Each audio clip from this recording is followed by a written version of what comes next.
Hey, welcome, Alex. Hello. Hello, you're early. Thanks Isn't that for, a good thing? yeah, no, we have some more time. I mean, I'm sure you have a lot to share. I'm super thrilled. And you know what?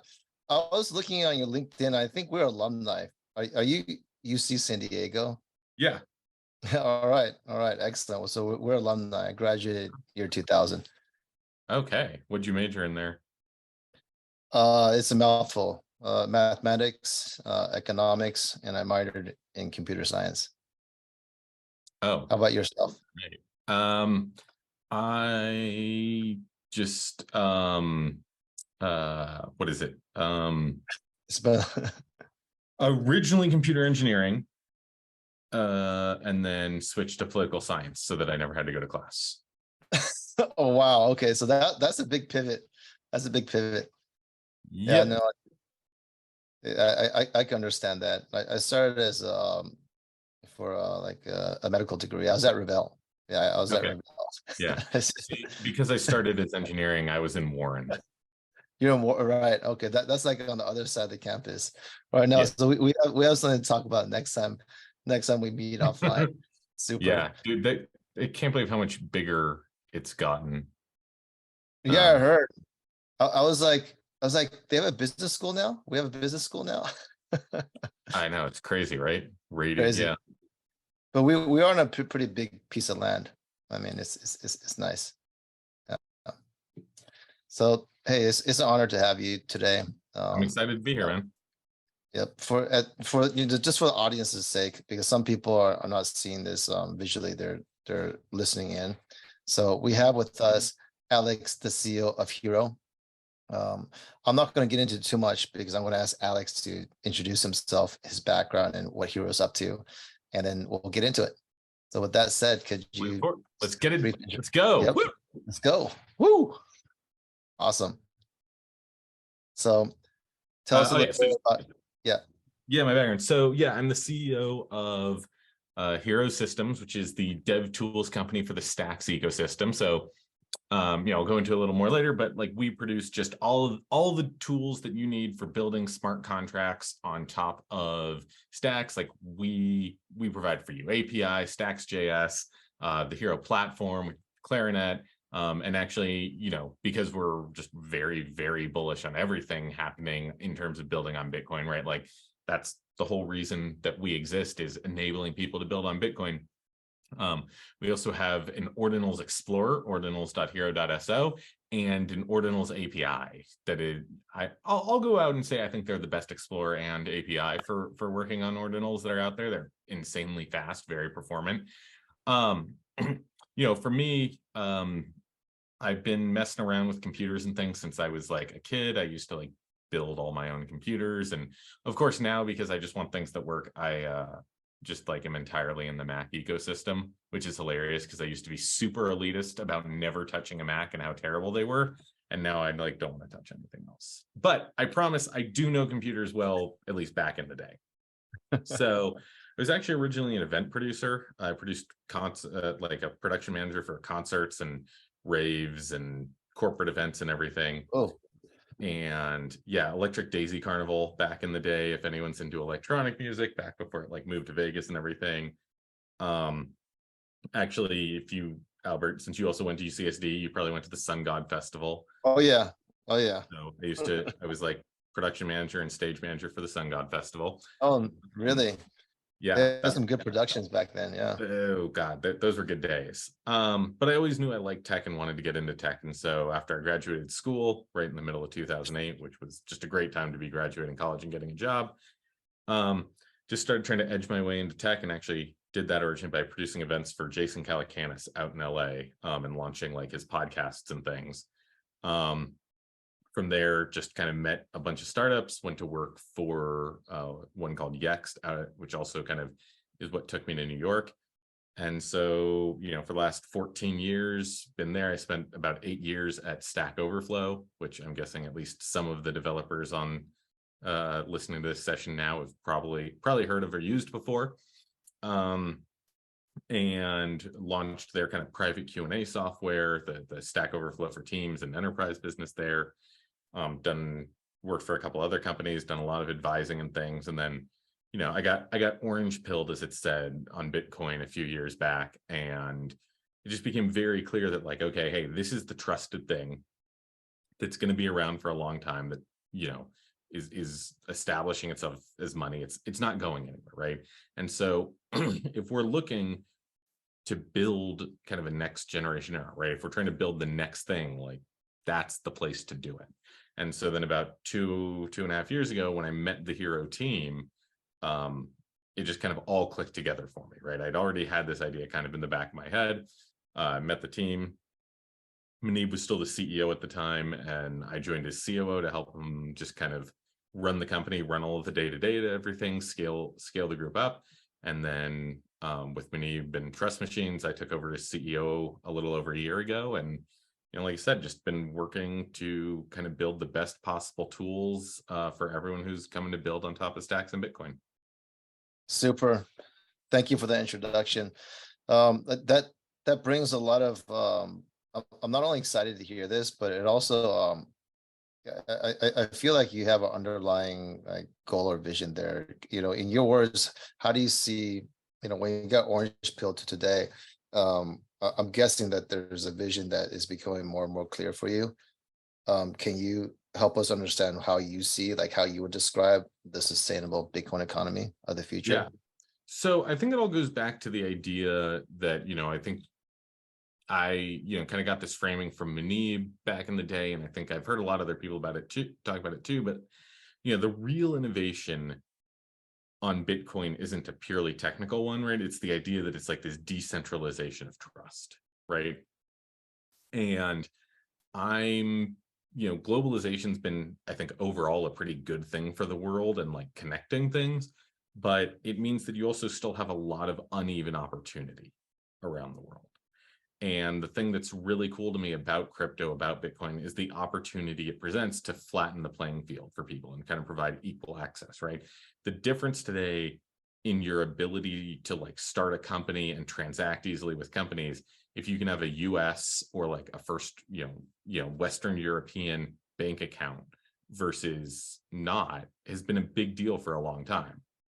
And there's different ways of tackling that, right? Like you have the Stripe Atlas program that tries to make it really easy for people to be able to incorporate a US-based company and get US-based bank accounts and things and clear KYC and AML and all of that joy. But you still then have to be willing and able to interact in a higher trust environment, right? One of the things that's very cool about the US startup system is it's a super high trust environment, right? I can just, Albert, you can text me and we can kind of do a handshake deal and trust, right? That doesn't work nearly as well as if we're on opposite ends of the world, right? Or we don't have some sort of shared kind of social or cultural layer with each other. And so, for me at least, and I think for a lot of the people that I talk to in the space, like that's the thing that's really cool about the opportunity with crypto, right? Hey, what if we can basically, it's a human problem, but we can at least bring technological enablement to make it easier, right? And we can do that decentralized trust thing and enable people to build applications and networks and connectivity, so that, regardless of where I'm sitting, regardless of where you're sitting, like we can actually work together without having to, use trusted third parties, which ultimately just drive up costs or require all kinds of, layers of authentication and things that ultimately shut a lot of people out of the global commerce. Yeah, no, that's fascinating, because before, like everyone is, like you said, is the distance of other people in other countries or other side of the world. But now with this new technology, or with Bitcoin, we potentially will sort of bridge that gap. We'll make the world smaller. And a word popped up in my mind when this thing is fully, what you're describing is fully realized, is the idea of a global citizen, right? Yeah. Like a global citizen. And then maybe like for the global citizen, that global money is Bitcoin, right? So it's pretty exciting. Yeah, I think so. And I mean, there's a lot of debate over whether like, is Bitcoin going to become, a new global reserve currency? Yes, no, I probably skew a little bit towards no, because I think reserve currencies require an army, generally speaking, and Bitcoin's never going to have a bunch of tanks and nuclear bombs. But I also don't think it has to be, right? Like there is just simply existing, and if we can build enough applications and enough on-ramps and off-ramps that make it easy for people to really transact and work with it, it can exist alongside whatever the kind of reserve currency of the day is, and really provide a huge, again, just a huge leveling and playing field and a lot of opportunity for people, even if it's technically not the reserve currency. Yeah, speaking of transactions, right? This brings it back to Hero. And so let me ask you a question, but let me set the context first. The context is, all right, so right around a year from now, right? Beginning of April next year is the next Bitcoin halving. And so we know what happens then is most likely it's going to usher in a new bull run. So the time to build and prepare is actually now, now. So in the context of before the next Bitcoin halving, and in the context of your work with Hero, and you're super busy expanding, growing Hero. It's growing quickly, it's doing great. Let's just say at a magic wand, and now you have all the time in your world, what would be the top wish list items that you would build if you had more time? Right? Let's inspire the builders out there. All right, that's all. We have over 300 signups on Dev Post alone is 200, and so let's inspire someone to like build. I would say it's funny. That you wish you had time to build, basically. Yeah. Well, see, it's funny because I wouldn't take infinite time if I had it for a very specific. I think actually people deadlines are good, right? We actually, so at Hero, we operate very, very much these days with a big mentality on fixed deadline, negotiable scope, and I think that is. I mean, it's one of the things that's great about a hackathon, right? Like you've got a week or two, or however much time the hackathon has to build something and put it into people's hands and use it, right? And that's the way that we've been building here. That's why we're able to ship all the ordinal stuff so quick. It's the way that we pegged the date we were going to ship the Hero platform months and months ago, and on 3/21 we shipped the damn Hero platform, because then we can get feedback and get it back, iterate on it.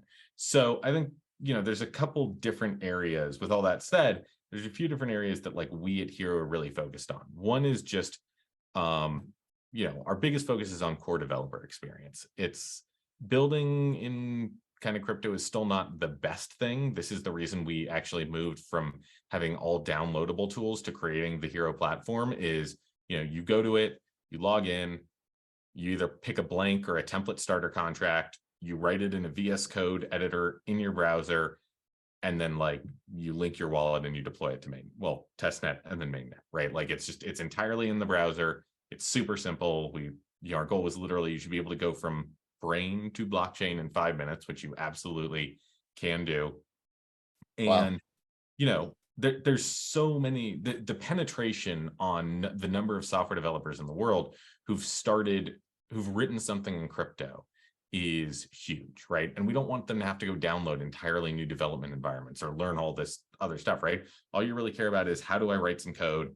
How do I get it out there? How do I see how people use it, right? And so that was a lot of the inspiration behind the platform, while then also making it really easy for you to discover our other tools, right? Like you could write the smart contract on its own, or you can also go build a full web app, using stacks.js for the front end stuff, and using the Hero API for all of your back end things back and forth. So just speed of development and iteration is a really, really big thing for us.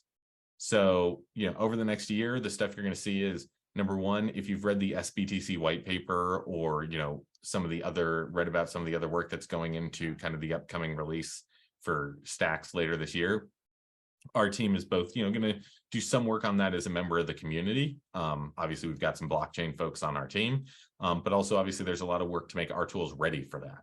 So that's going to be a really big focus, because there's really powerful tools that are going to be in that upcoming Nakamoto release, and we want to be ready to use them. Other than that, like I said, continuing to build out the platform, and all of the things in there. And then in terms of what I'd like to see people do with it, I think continuing to deepen the connection between Stacks and Bitcoin is a really big thing in my mind, right? All kinds of like trustless atomic swaps between it, being able to, store data on chain using ordinals, but have more powerful contracts and swapping between them using the fuller capability that Stacks has in having kind of these fully expressive smart contracts and things. I'm a big fan of like crowdfunding, and I'm very interested to see where DAOs go. I think we've just only very, very much scratched the surface of it. And I think too many people have been focused on kind of the technological layer, whereas the real thing with any kind of, with a DAO or with any kind of community is how you actually build the community, right? How you actually get people to work together.